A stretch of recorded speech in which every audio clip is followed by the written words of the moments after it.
지난해 정부가 대부업의 법정 최고금리를 24%까지 낮췄습니다.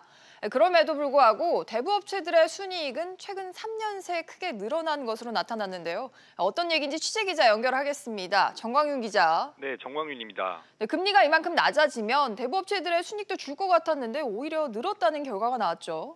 네, 재윤경 더불어민주당 의원이 금융감독원으로부터 제출받은 자료에 따르면 대부업체 상위 10곳의 지난해 당기순이익은 모두 5,600억 원에 달했습니다.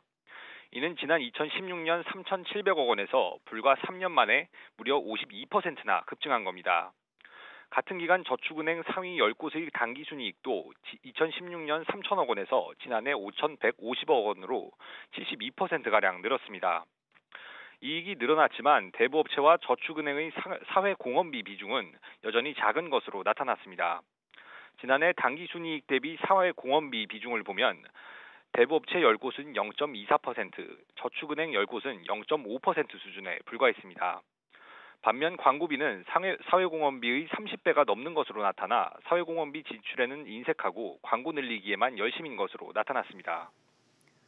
결국 이런 결과가 나오면서 금리 낮아지면 못 버틴다 이렇게 말했던 대부업체들의 말은 다 엄살로 판명이 난 것 같습니다. 엄살로 보이는 곳도 있고 아닌 곳도 있는데요.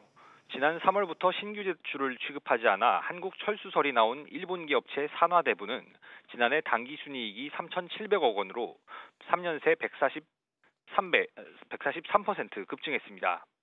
앞으로 파이낸셜 대부는 67%, NR캐피탈 대부는 16% 순이익이 늘었는데요. 반면 상위 10개 업체 가운데 미즈사랑을 비롯한 나머지 7곳은 순이익이 감소했습니다. 저축은행의 경우 OK저축은행이 3년 새 당기순이익이 10배 늘어나는 등 상위 10곳 중 9곳은 당기순이익이 늘었습니다. SBS CNBC 정광윤입니다.